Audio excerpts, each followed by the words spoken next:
Bienvenue sur LinguaWire français A2. Aujourd'hui, deux sujets, une frappe ukrainienne en Russie, puis une chaleur extrême aux États-Unis. Pour vous aider à comprendre cet épisode, retrouvez les transcriptions, les traductions en anglais et le vocabulaire expliqué sur linguawire.com.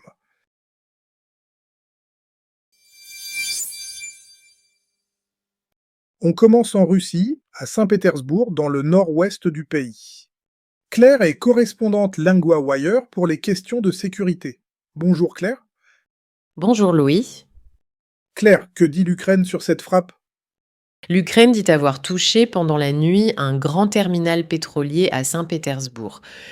Un terminal pétrolier, c'est un lieu où l'on stocke du pétrole avant de l'envoyer ailleurs. L'armée ukrainienne le décrit comme l'un des plus grands de Russie.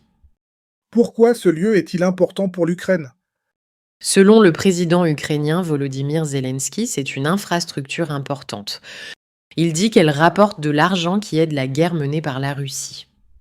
Et côté russe, que dit-on? Le gouverneur de Saint-Pétersbourg, Alexandre Beglov, parle d'une attaque massive de drones. Il reconnaît que le terminal pétrolier a été touché. Il dit aussi qu'il n'y a pas eu de victimes. L'Ukraine parle aussi d'une base navale russe touchée dans la région. Est-ce confirmé? L'Ukraine l'affirme, oui. Mais pour le moment, cette information reste difficile à vérifier de façon indépendante. Dans une guerre, chaque camp donne sa version des faits. On entend beaucoup parler des drones dans ce conflit. Pourquoi sont-ils importants ici? Les drones peuvent envoler loin et toucher des sites importants. Ces derniers temps, l'Ukraine a augmenté ses attaques à longue distance contre des sites d'énergie en Russie. Kiev dit viser le pétrole et le gaz car ces secteurs rapportent beaucoup d'argent à Moscou. Il y a aussi un chiffre très fort, presque 43%. Oui, Kiev dit que près de 43% de la capacité russe de raffinage est hors service. Le raffinage, ici, c'est la transformation du pétrole en carburant, mais cette affirmation n'a pas été vérifiée de façon indépendante. Donc il faut rester prudent avec ce chiffre. Exactement, le chiffre est important, mais il vient d'un pays en guerre. Et en Russie, qu'a décidé Vladimir Poutine?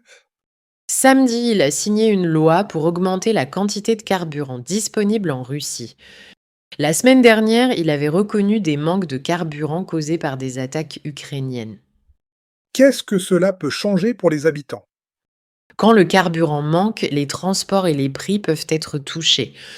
Le gouvernement russe cherche donc à garder plus de carburant dans le pays. Et pour la suite, faut-il s'attendre à d'autres attaques? C'est possible, mais ce n'est pas certain.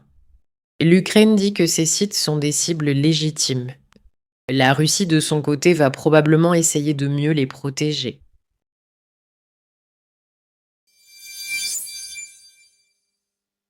Notre deuxième sujet nous emmène aux États-Unis. Hugo est correspondant LinguaWire pour le climat et la société. Bonjour Hugo. Bonjour Louis. Hugo, que se passe-t-il pendant la fête du 4 juillet? Une chaleur extrême perturbe beaucoup de célébrations. Des événements ont été annulés dans plusieurs États américains. À Washington, un défilé a été annulé. Le 4 juillet, aux États-Unis, on fait souvent la fête dehors, non? Oui, il y a souvent des barbecues, des défilés et des feux d'artifice. Mais avec cette chaleur, rester longtemps dehors peut devenir dangereux. De quelle chaleur parle-t-on exactement? Selon le service météo américain, plus de 165 millions de personnes subissent une chaleur dangereuse. Cela concerne la côte est des États-Unis et le Midwest. Les températures peuvent rester autour de 38 degrés pendant plusieurs jours.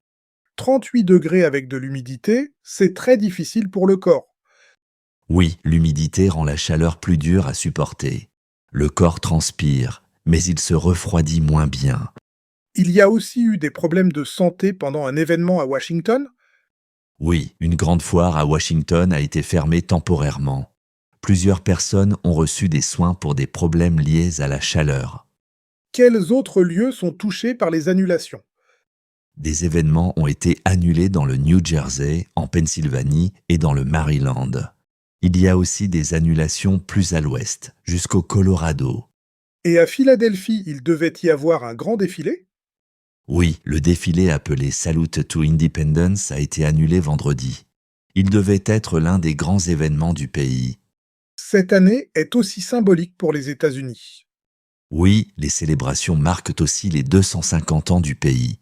Le président Donald Trump organise aussi une célébration pour cet anniversaire. Il y a en même temps des matchs de Coupe du Monde en plein air. Cela ajoute une difficulté? Oui, parce que des joueurs et des spectateurs peuvent rester longtemps dehors. La grande question, pour les organisateurs, est donc la sécurité des personnes. Donc le problème n'est pas seulement le confort. Non, une chaleur comme celle-ci peut devenir un vrai risque pour la santé. C'est pourquoi certains organisateurs préfèrent annuler ou reporter des événements.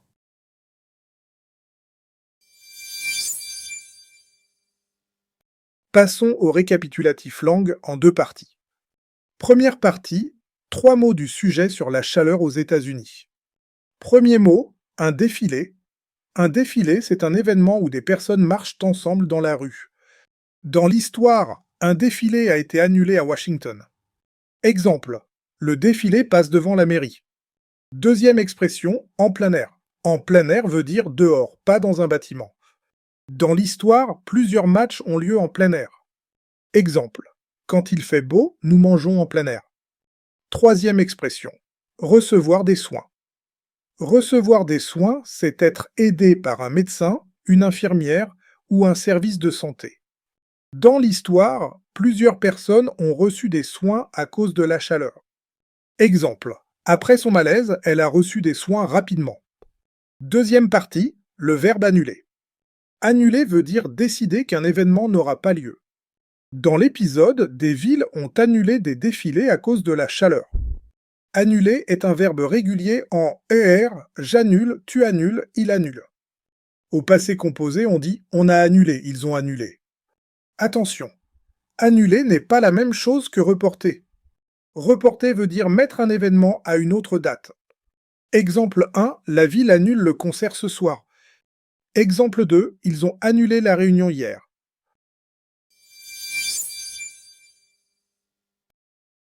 If LinguaWire is helping you, the kindest thing you can do to support our growing team and language learning program is leave a rating wherever you're listening.